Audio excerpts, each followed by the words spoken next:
What? Bro, I told you this how many times? Stop calling me. We are back. Yes, we are back. Oh my goodness, bro. Dang. Damn. Kitty crab. Dang. Oh, they keep calling me, bro. They keep saying, hey guys, are you back? Are you back? Are you back? Yes, I am back. Look at my videos. Dang, bro. Now, anyways, go ahead. So, welcome back to another video. We are recording a video that we've actually never recorded on the channel. Yeah, we never recorded this on the channel. We are reacting to the Game Theorist. Yes. Of FNAF, the security breach. Yeah, the secret Afton, basically.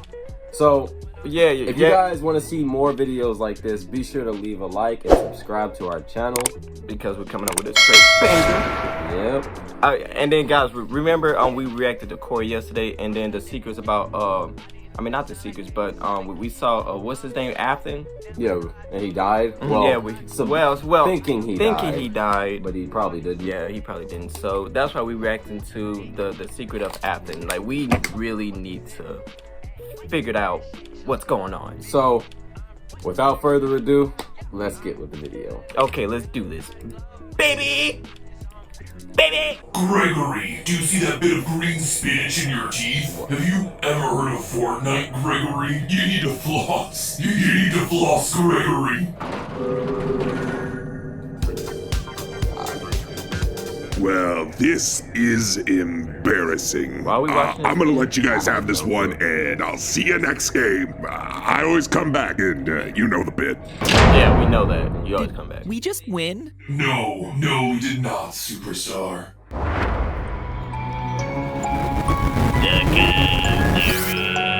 Hello, Internet! Welcome to Game Theory, the show that's proud to pick the nerdiest option available. Anyone that picks Monty Golf is just a nerd. Woo! Gator Golf! Joke's on you, Mark. Fazcam is OP.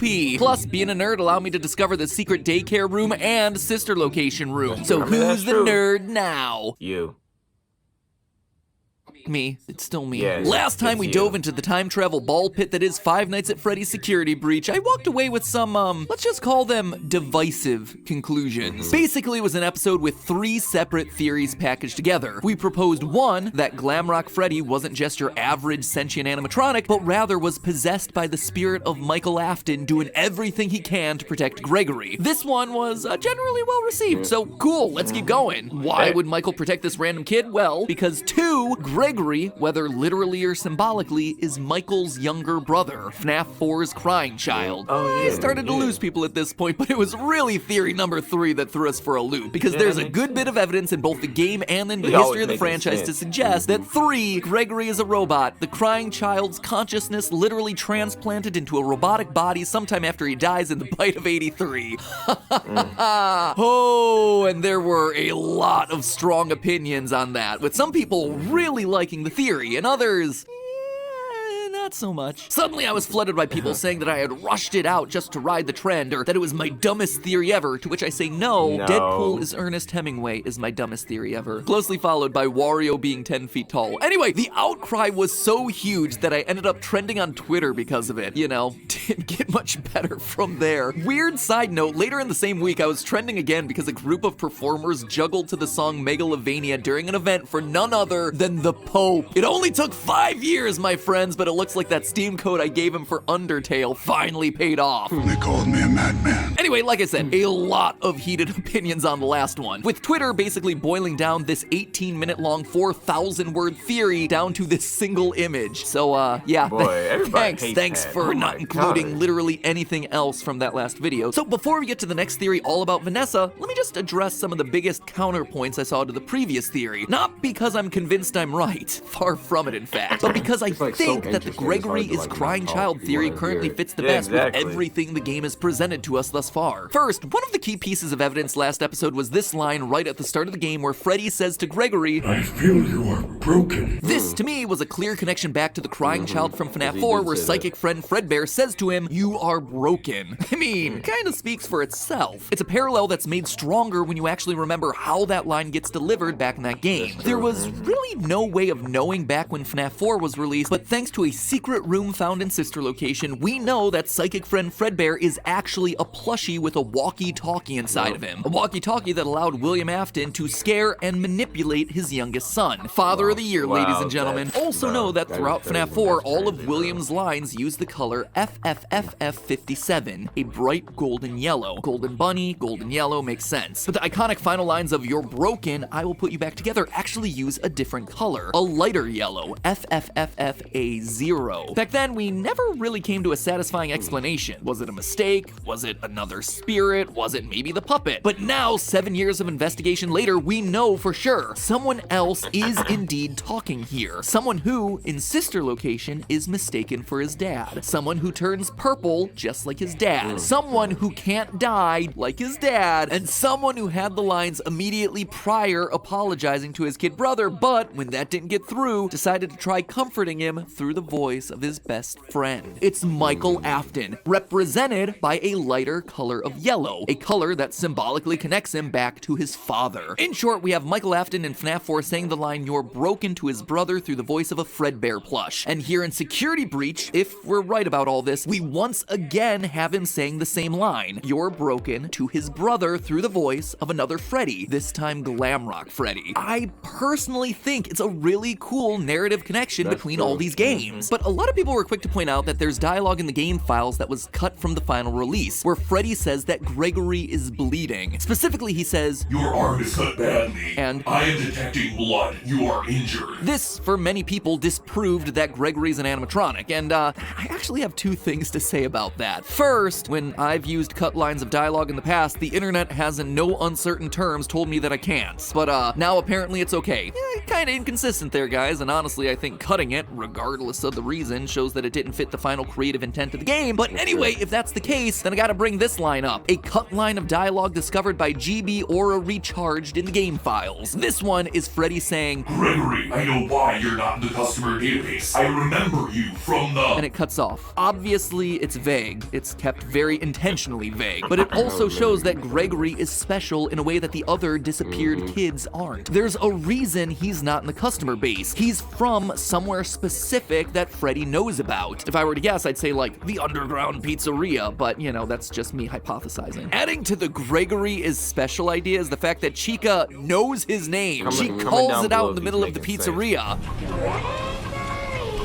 Strange detail literally. for a kid who supposedly has no records in the system. Secondly, and I hate to be the bearer of bad news here, but in the books, because everybody loves when I go back to that well, animatronic children do actually bleed. They can also cry and feel cold. Heck, they can even feel hungry and eat. And you don't even have to go to the books for that one, you can just see it with Chica's pizza obsession in Security Breach. So to tell me that a robot child can't bleed? I think you gotta really look at the franchise that we're talking about here. That's And for true. everyone who's confused about the timeline of Crying Child still being alive and the fact that he would be older at this point, that wouldn't actually be the case. Animatronic children in the books stay at whatever age they're built to be. Charlotte Emily actually had 4 separate versions of herself built, one for each stage of her life, so that way she could grow older, but she would just assume a new animatronic body each time. So Crying Child still being young would actually make more sense here. And to everyone saying, why would he say stuff like, Don't want to be crushed and twisted into a meat pretzel. no, again, Charlotte in the books is shocked to learn her true nature in the final chapters. Her consciousness had been grafted onto a childhood toy while she was alive, and after her tragic death, had been placed inside of her robot body to function as her memory. So for all she knew, she was just a normal human being just like that anyone makes else. sense. Is it dumb? Yeah, I'll say that it is. Is it complicated?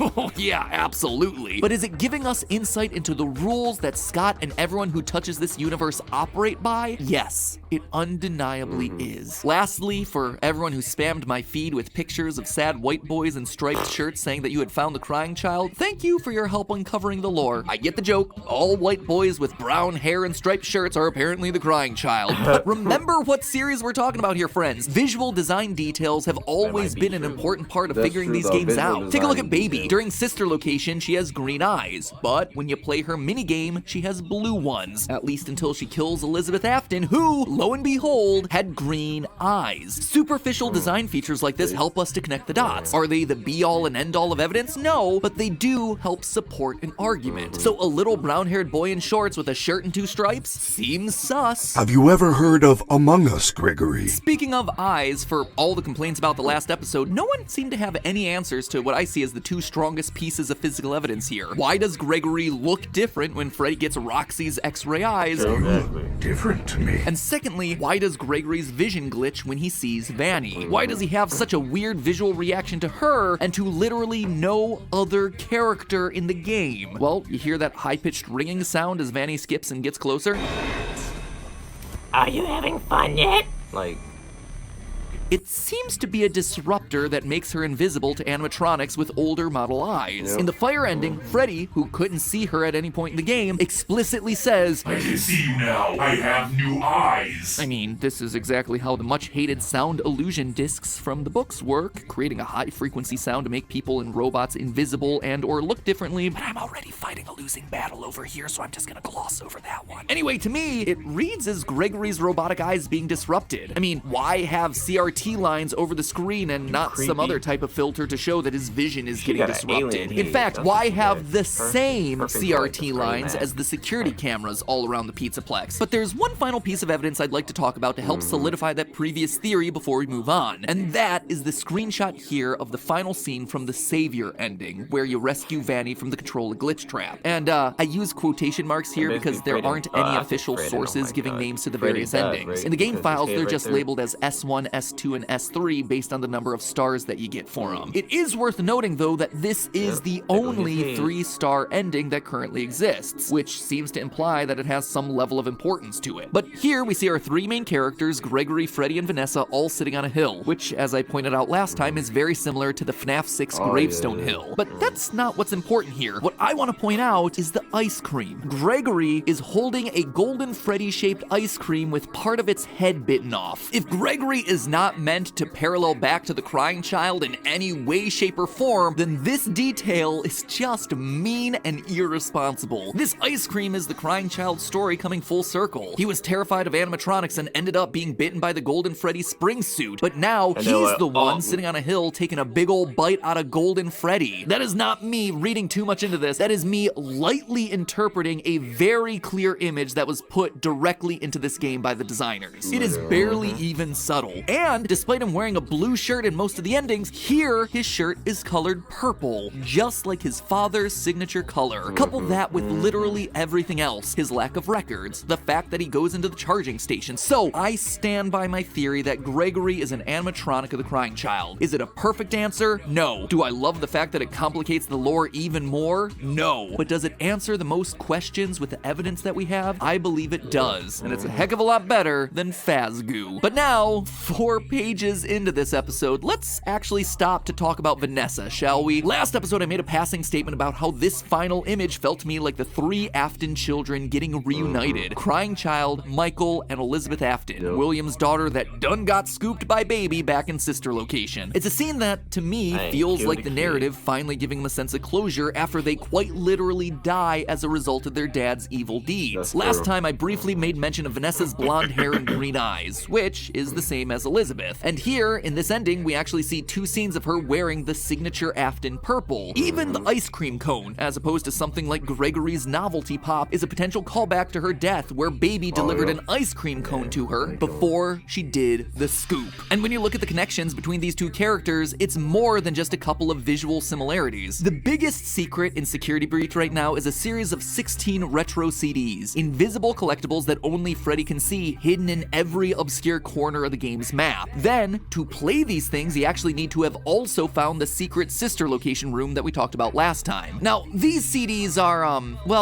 they're problematic. They open up a whole separate can of worms. They're recordings of therapy sessions following 2 separate individuals, Patient 46 and Patient 71. The exact identity of Patient 46 is a theory for next time that will absolutely launch us into yet another flame war, but early in Patient 71's tapes, we learned that it's actually Vanessa speaking. Hello, Vanessa. How are you feeling today? These are recordings from therapy sessions that Vanessa had while she was at the job for the FNAF AR game's special delivery. She mentions speaking to a man named Lewis on several occasions, and we discover that she's also buying fake fur, both of which are things that we see in emails from FNAF AR.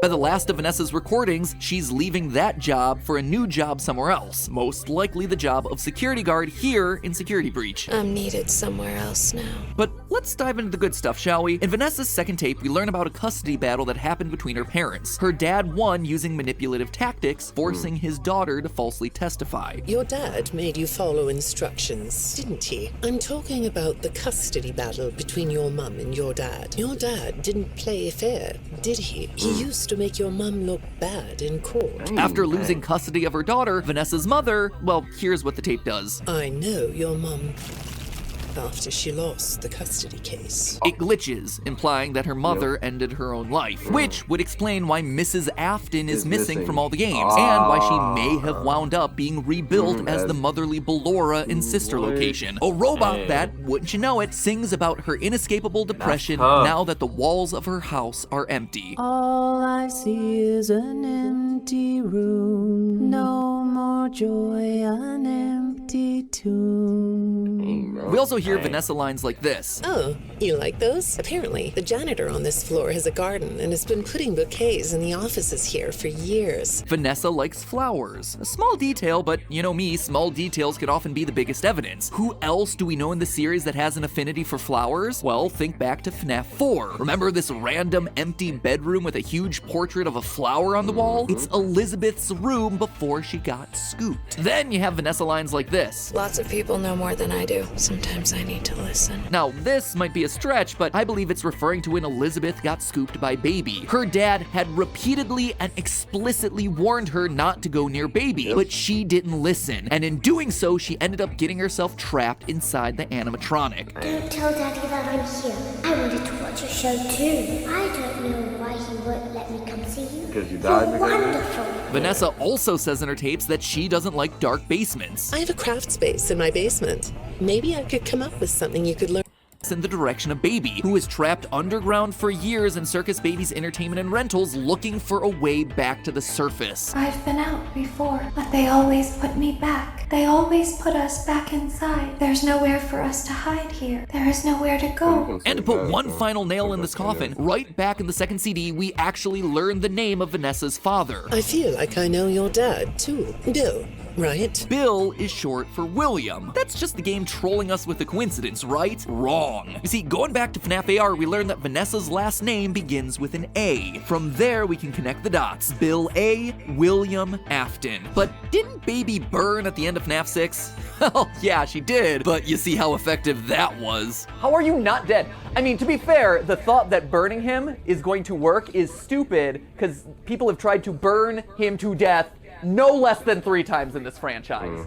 Spoiler alert, it doesn't work. But here's the kicker. At the end of the game, we meet the Blob, a weird tentacle monster made up of all the original members of the series. FNAF 1's Chica and Bonnie, FNAF 2's Mangle, Sister Location's Funtime Freddy, a random endoskeleton crawling out of the bottom, the puppet mask without tears, I might point out, and Baby's face. Now, don't get me started on this being Baby's original face and not Scrap Baby's updated look where she came back to FNAF 6 in. I have words about that. Anyway, look at them all here on screen. You notice anything strange? Most of the animatronic's eyes are lit up. Funtime Freddy, Chica, Mangle, even this random endoskeleton at the bottom. But now take a look back at Baby's mask. The eyes are blacked out. So although the Blob has absorbed Baby's body during the burning down of Freddy Fazbear's Pizza Place, her spirit, the spirit of Elizabeth Afton, is no longer present. It is unaccounted for. It is on the loose, and as such, potentially at large within the game. Is she, in some way, Vanessa? And if so, how?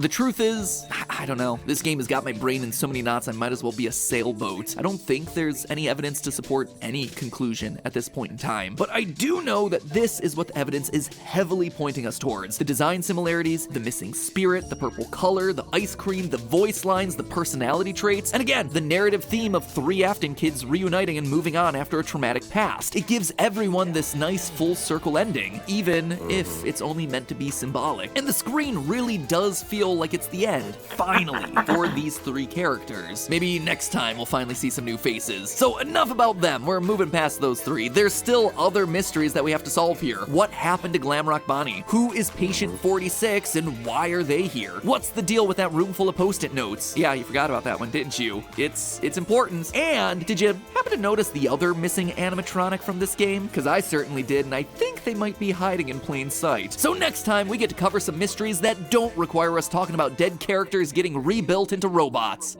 Scratch that, we're talking about William Afton. That's kind of unavoidable at this point. Oh, this franchise is so ridiculous. Anyway, next time, we're gonna sweep up a few other mysteries as we try to make more sense out of the game that quite literally threw everything against the wall to see what would stick. Speaking of things sticking on walls, why don't you spice up your decor with some 80s-tastic magnetic posters that stick on your walls with today's sponsor, Displate. Who needs a time-traveling ball pit to revisit the 80s when you can have those bright neon colors and designs on each and every one of your walls? I don't know about you, but I love using posters to decorate, but paper posters can start to feel a bit flat and tired over time. They can fade, they can rip. This is where Displate comes in. They use metal to make their posters so that the bright colors and designs always pop, never fade, and don't feel cheap like paper scotch taped against the wall. Plus, unlike the animatronics that we brutally tear apart in this game, these metal posters are incredibly durable. Fazbear Entertainment, listen up, because we've all seen how Monty likes to trash his room, but this could be the solution for you. They survived a cross-country move for us looking just as good as they did when we began, so why not a rampaging alligator animatronic? With millions of designs to choose from, you're never gonna run out of ways to dress up your bedroom, your living room, your office, your dorm room. They should probably let Vanny know. I get that she's going for that whole creepy serial killer vibe, but there's so much more to interior design than just dirty walls and writing your name on them. They have tons of designs with Five Nights at Freddy's, but hey, if FNAF's not for you, I found these incredible retro video game characters like Mario, Link, and Cloud, all with that same 80s vibe that we see in Security Breach. What if you want to change your style? Maybe you've moved away from glam rock into something more traditional? No worries. Displate's signature magnet hanging technology is there to make the process easy and painless. Just take the old poster off the wall and put up the new one. No nails, no holes, no problem. If you go down to the description below and click the link, you can get 23% off 2 posters. And if you really want to go crazy, you can order 3 or more Displate posters and you'll get 29% off your order. Just add them to your basket and the discounts will be automatically applied at checkout. But it's only for a limited time, so get going and upgrade your decor like you're upgrading Glamrock Freddy. Don't even have to destroy your friends to do it. Once again, head down to the description to get my limited time discount and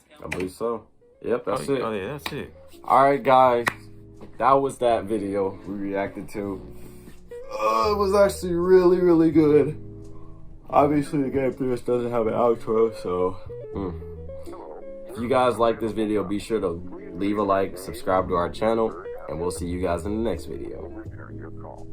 Peace out. Oh wait, this is gonna be my new thing. Wait, okay.